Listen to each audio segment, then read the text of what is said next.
نصلي ونسلم على رسوله الكريم أما بعد فأعوذ بالله من الشيطان الرجيم بسم الله الرحمن الرحيم قال الله تبارك وتعالى في القرآن المجيد والفرقان الحميد بلسان النبي الكريم الأمين القسيم الجسيم النعيم الرؤوف الرحيم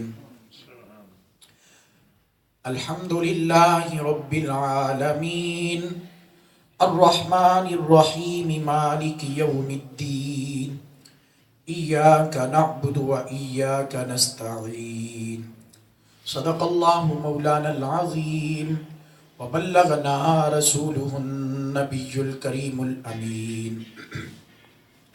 قال الله تبارك وتعالى في شان حبيبه صلى الله عليه وسلم إن الله وملائكته يصلون على النبي يا أيها الذين آمنوا صلوا عليه وسلموا تسليما سب مل کے پڑھیں الصلاة والسلام علیک یا سیدی یا رسول اللہ وعلى آلك وأصحابك يا سيدي يا حبيب الله الصلاة والسلام عليك يا سيدي يا نور الله وعلى آلك وأصحابك يا سيدي يا نبي الله مولاي صل وسلم دائما أبدا على حبيبك خير الخلق كلهم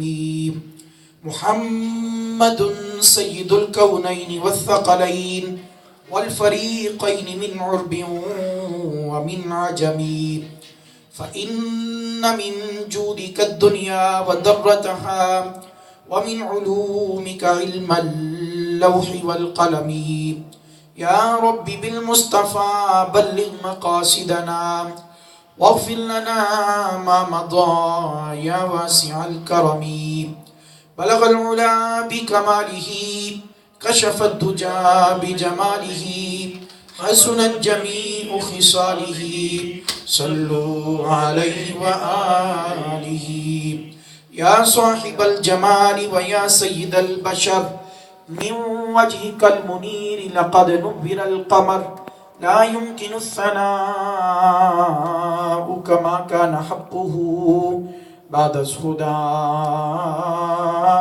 بزرگ توئی قصہ مختصر بزرگان محترم معزز سامعین حضرات میرے پیارے مسلمان بھائیوں دوستوں اور بزرگوں اللہ جل جلالہ وَأَتَمَّ بُرْحَانُهُ وَآزَمَ شَانُهُ وَلَا إِلَٰهَ غَيْرُهُ کی حمد و ثنا کے بعد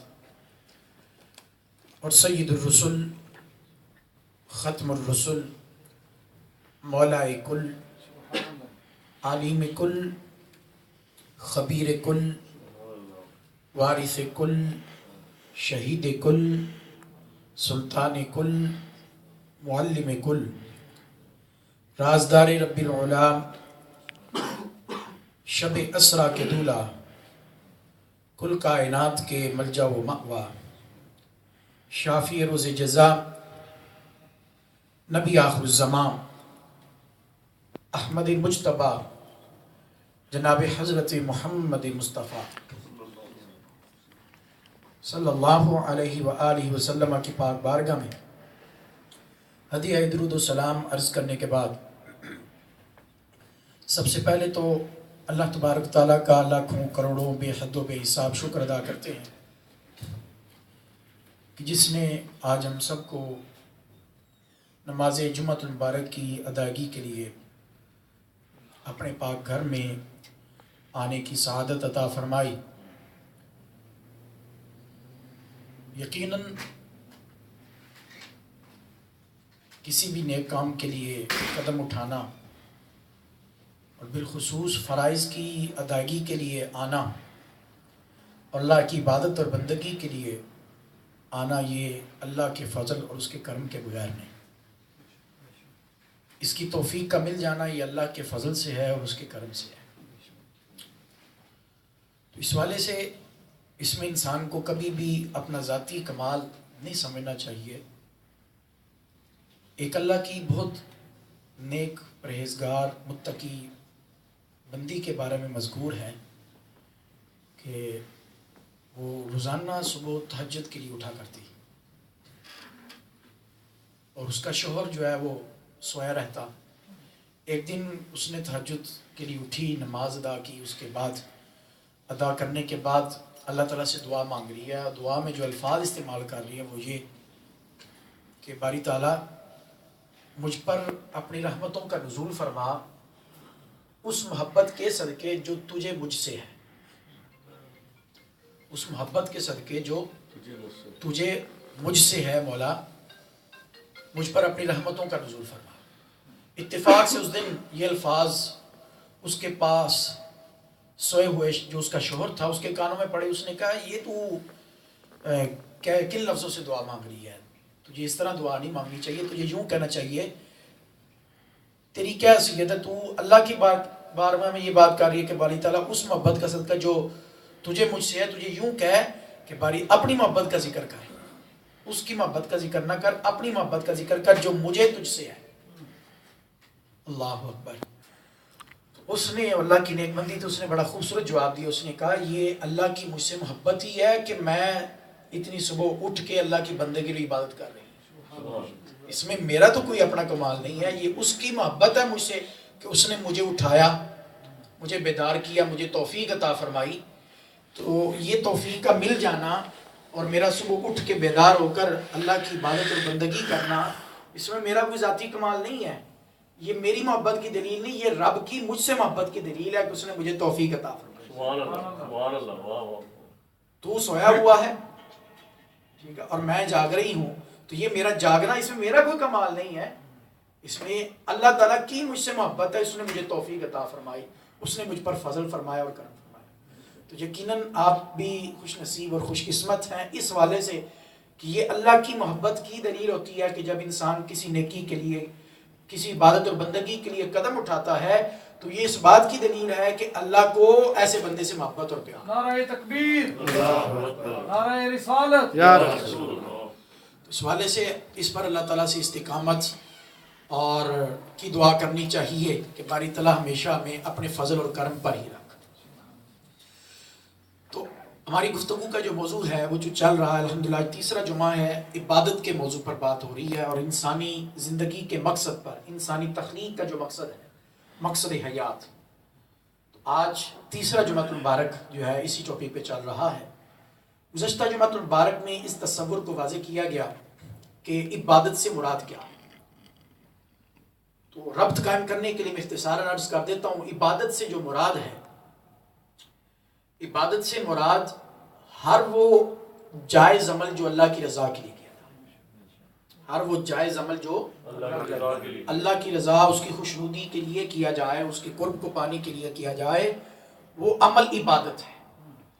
اور وہ عمل جس میں اللہ کی رضا پیش نظر نہ ہو، اللہ کی رضا مقصود نہ ہو، مطلوب نہ ہو، تو وہ عمل عبادت نہیں بن سکتا. وہ عمل عبادت نہیں بن سکتا. نماز تب اللہ کی پاک بارگاہ میں عبادت بنے گی جب اللہ کی رضا کے لیے پڑھی جائے، اس کو راضی کرنے کے لیے، اس کی خوشنودی کے لیے نماز پڑھی جائے تو نماز عبادت ہے. تو گویا کوئی بھی عمل، یہ ہمیں اصول عطا کر دیا گیا کہ کوئی بھی عمل اگر کوئی شخص اپنے بچوں کی پرورش کرتا ہے اللہ کی رضا کے لیے، اپنے بچوں کو پالتا ہے، تو یہ پالنا بھی عبادت ہے. یہ پالنا بھی.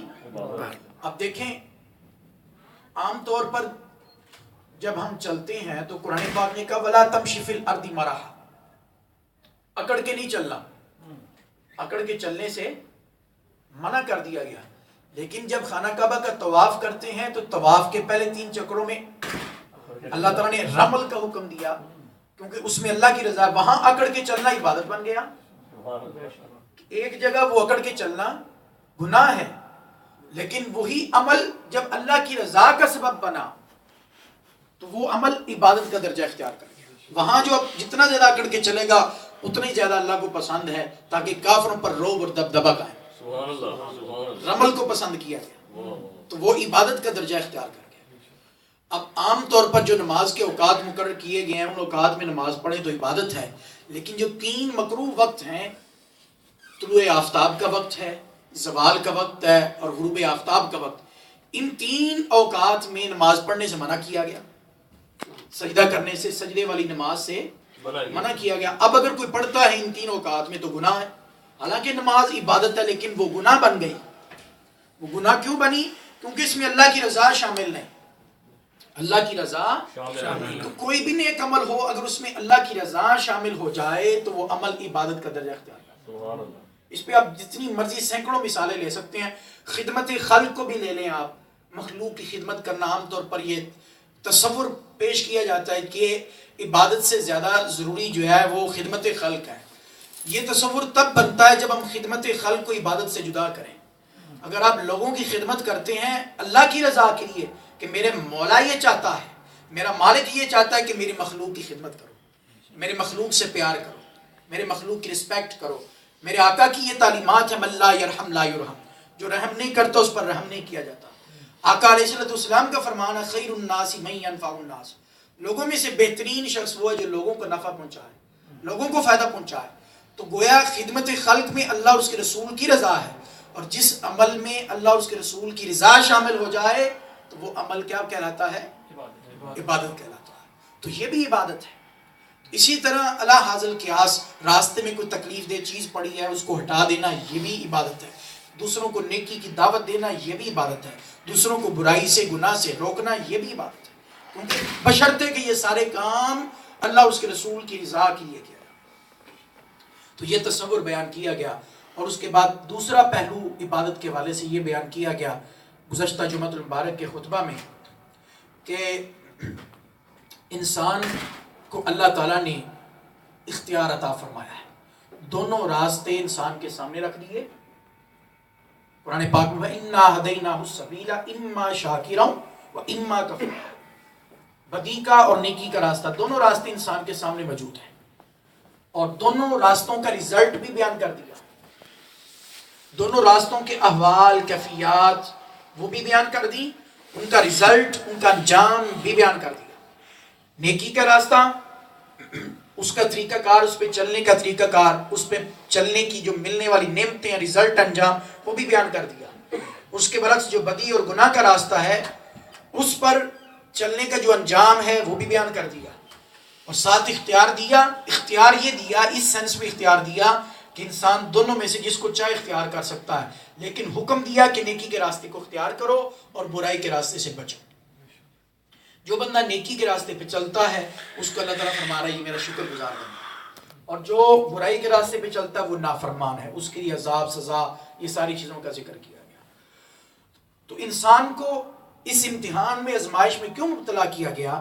کیونکہ اللہ تعالیٰ انسان کو کمال عطا کرنا چاہتا ہے۔ پچھلے جمعۃ المبارک کے خطبہ میں یہ بات ہوئی تھی کہ اگر رب تعالیٰ چاہتا تو انسان کے اندر برائی کا مادہ ہی نہ رکھتا، گناہ کرنے کا مادہ ہی نہ رکھتا، یہ چیز انسان کے اندر نہ ہوتی، بس وہ نیکی، صرف نیکی کی طرف مائل ہوتا، صرف اس کی توجہ، رغبت، شوق نیکی کی طرف ہوتا، گناہ کی طرف متوجہ نہ ہوتا۔ تو اگر انسان کے اندر یہ حالت ہوتی تو پھر انسان کو کمال کیسے ملتا؟ کمال اس طرح انسان کا نہیں بنتا، کمال تب بنتا ہے کہ انسان کے اندر یہ وصف ہو اور پھر اپنے آپ کو روکے۔ برائی کی خاصیت اس کے اندر موجود ہو کرنے کی، اس کے اندر شباب موجود ہو، اس کے اندر ہوس موجود ہو، اس کے اندر غصہ بھی ہو، اس کے اندر شہوت بھی ہو، یہ ساری چیزیں انسان کے اندر ہوں، نفسانیت بھی ہو، حیوانیت بھی ہو، اور پھر اپنے آپ کو وہ گناہوں سے روکے اپنی روحانی قوت سے جو اللہ نے اس کے اندر رکھی ہے، عقل جو اللہ تعالیٰ نے عطا فرمائی، اس کو استعمال کر کے اور اللہ تعالیٰ کے حکم کو سامنے رکھتے ہوئے جب اپنے آپ کو روکے گا تو اللہ تعالیٰ اسے کمال عطا فرمائے۔